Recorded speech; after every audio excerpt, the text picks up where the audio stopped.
I want to take you live on the scene right now to 1600 Pennsylvania Avenue. That highly anticipated meeting between President Trump and the newly elected mayor of New York City, Zohran Mamdani, is now taking place. Let's go there live. I think there's no difference in anything, and we're going to be helping him to make everybody's dream come true, having a strong and very safe New York. And congratulations, Mr. Mayor. Thank you, Mr. President. Thank you. I appreciate it. Please. I appreciated the meeting with the president, and as he said, it was a productive meeting focused on a place of shared admiration and love, which is New York City, and the need to deliver affordability to New Yorkers, the 8.5 million people who call our city their home, who are struggling to afford life in the most expensive city in the United States of America.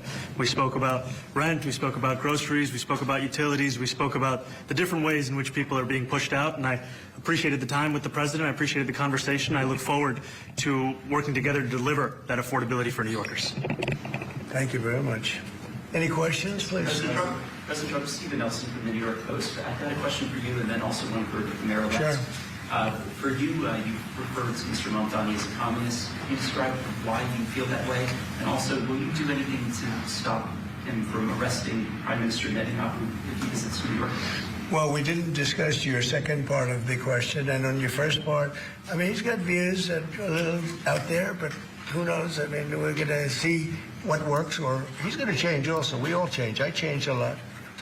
From when I first came to office. It's now quite a while ago. It's quite a while. My first term was great. We had the greatest economy in the history of our country. We're doing even better now. We're doing much better now than we did even the first term. And I can tell you some of my views have changed. And we had discussions on some things. I'm not going to discuss what they were, but that I feel very confident that he can do a very good job. I think he's going to be. I think he is going to surprise some conservative people, actually, and some very liberal people. He won't surprise them because they already like him.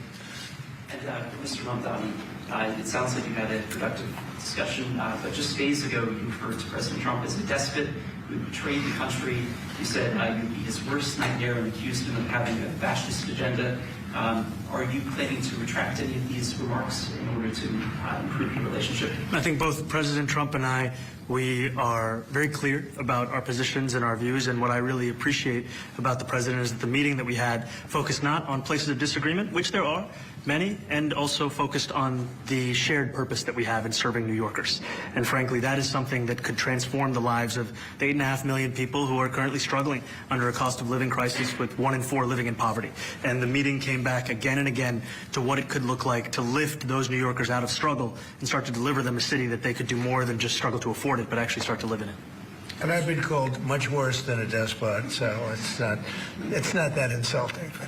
But maybe I think he'll change his mind after we get to working together. Yes, please. Mr. President, from MTV Lebanon. Good. I would like to ask you a question about the Middle East regarding you said that Hezbollah in Lebanon is not in a good position.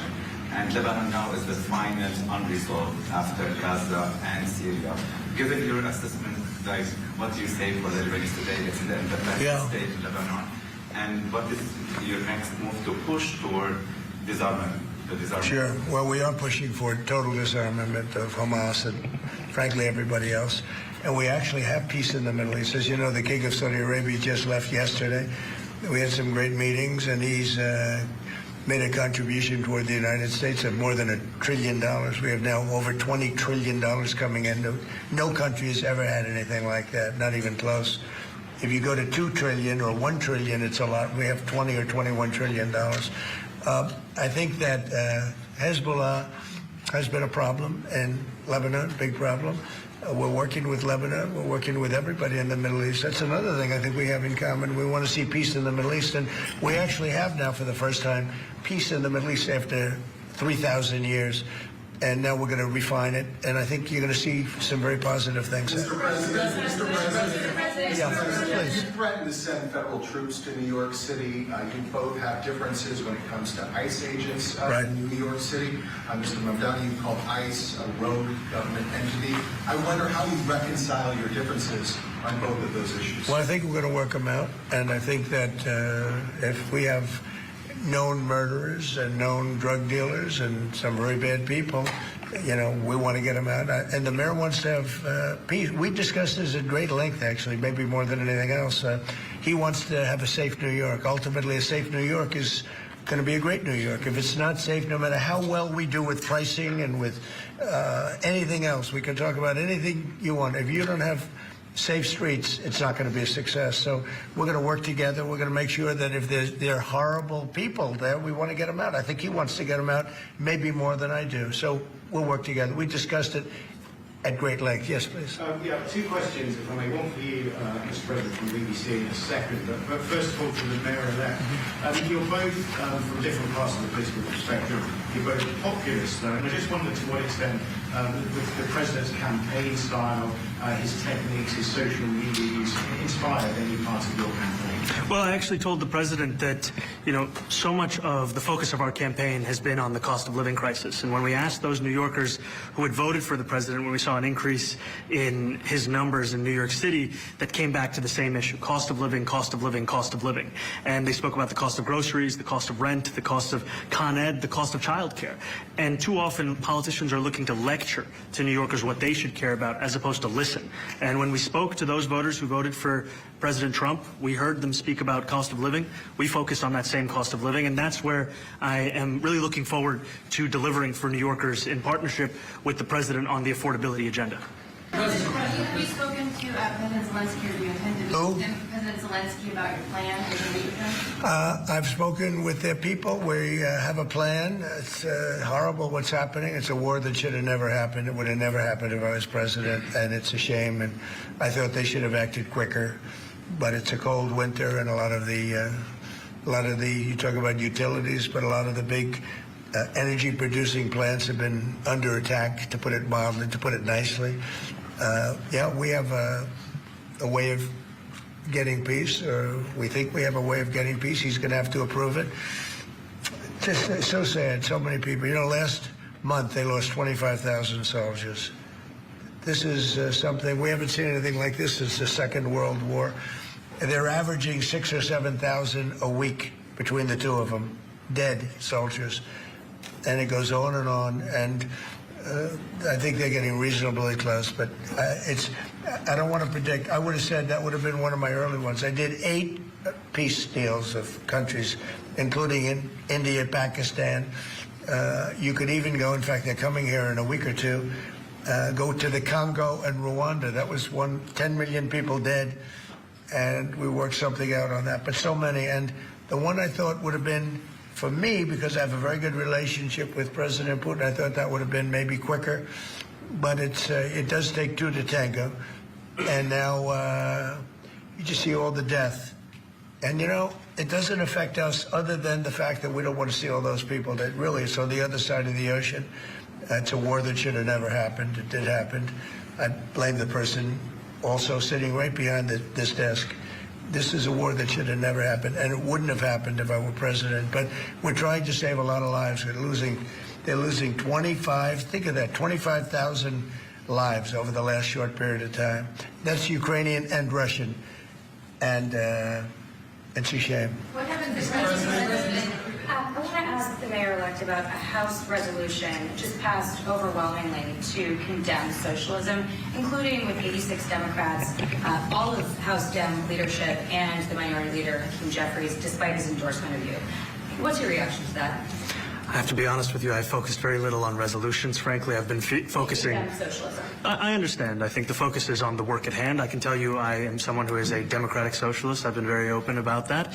And I know there might be differences about ideology, but the place of agreement is the work that needs to be done to make New York City affordable. That's what I look forward to. And I want to clarify your answer to Stephen Nelson. He asked about your comment calling the president a fascist. And your answer was, both President Trump and I have been clear about our positions and our views. Are you affirming that you think President Trump is a fascist? I've spoken about... That's okay. You can just say yes. Okay. All right. Okay. It's easier. It's easier than explaining it. I don't mind. And Mr. President, I wanted to ask you also about this Ukraine plan. Yeah. President Zelensky said today that his country would risk either giving up a partner or giving up its dignity. There's been criticism that this deal... You mean he doesn't like it? It's unclear. He was sort of Well, tenuous. he'll have to like it, and if he doesn't like it, then, you know, they should just keep fighting, I guess, you The know. suggestion that you made, though, was that if he doesn't accept it, that the U.S. would pull back its support for Ukraine. Is that Well, at some accurate? point, he's going to have to accept something. You know, he hasn't accepted. You remember right in the Oval Office not so long ago, I said, you don't have the cards. Don't forget, I inherited this war. I would have never, this war never would have happened. I inherited this war.